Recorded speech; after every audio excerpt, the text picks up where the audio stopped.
ma belle diaspora, j'espère que tu te portes bien. Sois la bienvenue si tu es nouvelle ici. Ma mission avec cette chaîne est d'encourager, de booster, de motiver la femme qui vit dans la diaspora, celle-là qui a pris la ferme décision de réussir sa vie loin de chez elle. C'est pas facile de réussir loin de chez soi. Il y a plein d'aléas, il y a plein d'incertitudes. C'est pour ça que je parle aussi beaucoup d'état d'esprit, celui qui aide à réussir, dirigé vers les solutions. Je parle de la vitalité mentale, ce concept qui ne peut rester un concept que si on ne prend pas conscience qu'on a besoin d'être vital au niveau mental, la santé mentale. Je parle aussi de l'autonomisation, la responsabilité que toi et moi avons pour nos vies, de prendre les choses en main afin de les conduire vers la bonne direction. Et aujourd'hui, nous allons parler d'un sujet. C'est quelque chose que les femmes qui réussissent dans la diaspora font. Oui, elles ont pris conscience que c'est important. Pendant longtemps dans ma vie, je ne comprenais pas ce concept. Je ne comprenais pas que le style de vie que je menais ne m'aidait pas beaucoup. Pourtant, j'étais dans ce style de vie et je pensais que tout allait bien. Seulement, il y a des moments où les choses étaient difficiles pour moi. J'avais l'impression que les portes m'étaient fermées et que je ne pouvais pas accéder à ces endroits où je voulais. Parfois, j'accusais le fait qu'on ne m'accepte pas, mais un jour, j'ai pris conscience du fait que non, j'ai un problème. Il se passe quelque chose en moi. Je ne me sens pas bien en moi déjà.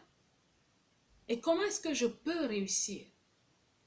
Donc aujourd'hui, je souhaite te dire, ma belle, ce que font beaucoup de femmes, celles qui réussissent dans la diaspora, c'est qu'elles prennent soin d'elles-mêmes. Prendre soin de soi n'est pas seulement physique. Ça ne parle pas seulement du vestimentaire, non. Prendre soin de soi, c'est de prendre conscience du fait que nous sommes notre capital essentiel.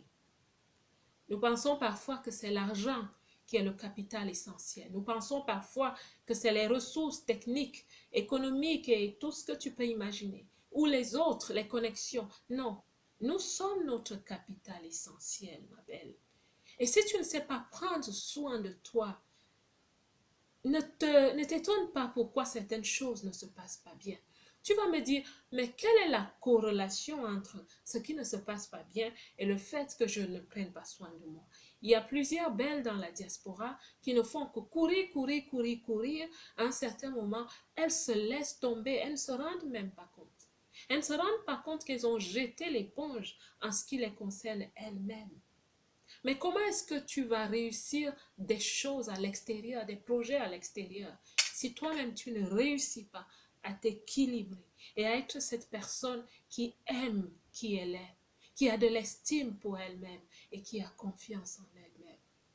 Prendre soin de soi-même au niveau émotionnel, au niveau mental, au niveau physique, à tous les niveaux.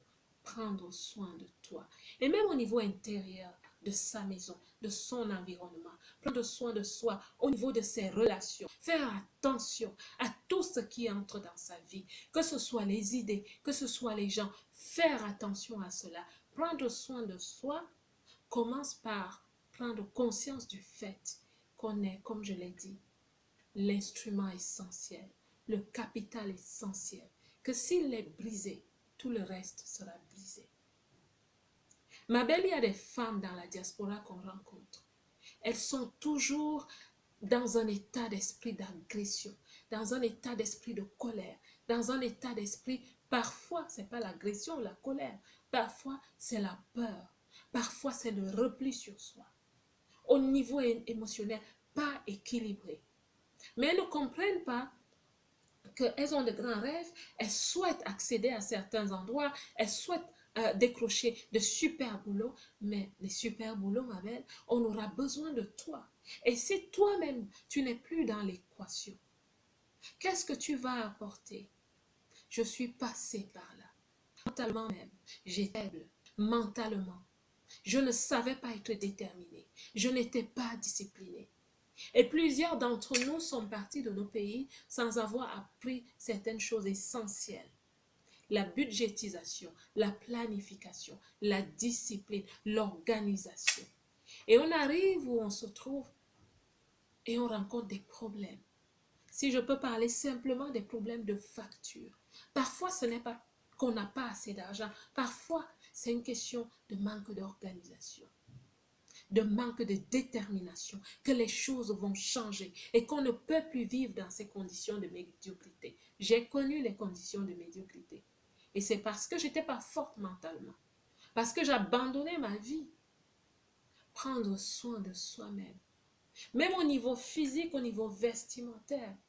Et ce n'est de la faute d'aucune femme, ce n'est de la faute d'aucune belle dans la diaspora, parce que les femmes sont généralement coquettes, elles savent s'apprêter, elles savent bien se mettre. Au niveau esthétique, les femmes savent de quoi elles parlent quand elles parlent d'esthétique, mais parfois, quand la vie a été difficile, quand les tsunamis de la vie ont frappé, parfois on perd le repère de son identité. On ne sait même plus qui on est. On ne sait plus dire qui suis-je, qui suis-je devenu. Et la femme ne sait même plus s'apprêter, elle ne sait plus être coquette. Parce que la vie lui demande de se battre, de courir, de ne pas s'arrêter. Métro, boulot, dodo. C'est les cheveux qui tombent, c'est la peau qui sèche. On ne sait plus se mettre. Mais ma belle, tu sais quoi? Si tu es en Occident, tu dois comprendre une chose. On a besoin d'efforts. C'est dur de le dire ainsi. Je l'ai appris à la dure. On a besoin d'efforts. Si tu n'es pas assez forte, tu tombes hors du bateau. Je suis désolée de te le dire, mais c'est comme ça. Tu dois être tenace. Tu dois être forte. Tu dois être déterminée. Tu dois comprendre que l'organisation est quelque chose dont tu as besoin comme pilier de ta vie et pilier de ta vie même professionnelle. Tu comprends? Je te parle ainsi parce que ça fait mal de rencontrer des femmes qui ont tellement de potentiel, mais elles tournent en rond. Pourquoi? Parce qu'elles se sont laissées tomber, parce qu'elles ne prennent pas soin d'elles-mêmes, parce que elles ont décidé d'utiliser, je vous assure, j'ai rencontré une personne un jour qui m'a dit quand je vais à des rendez-vous, je choisis de faire pitié. Je choisis de m'habiller un peu en lambeau parce qu'on aura pitié de moi et on va m'aider. Je ne sais plus être forte. Cela m'a brisé ce jour-là. Vous comprenez bien sûr que je l'ai accompagnée pendant un certain temps. Elle est différente aujourd'hui. Ce n'est pas une option. La médiocrité n'est pas une option. Ne jette pas l'éponge. C'est pour ça que je tiens à parler de réussite.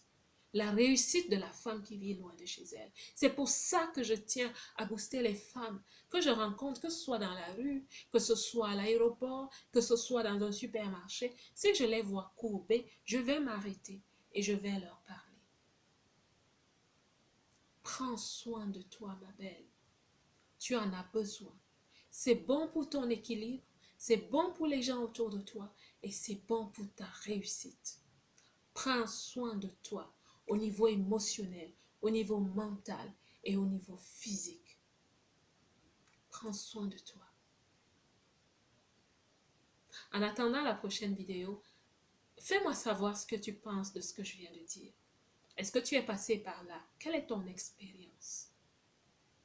Laisse-moi un like, cela me fera plaisir. La belle diaspora, que Dieu vous bénisse. Je vous aime.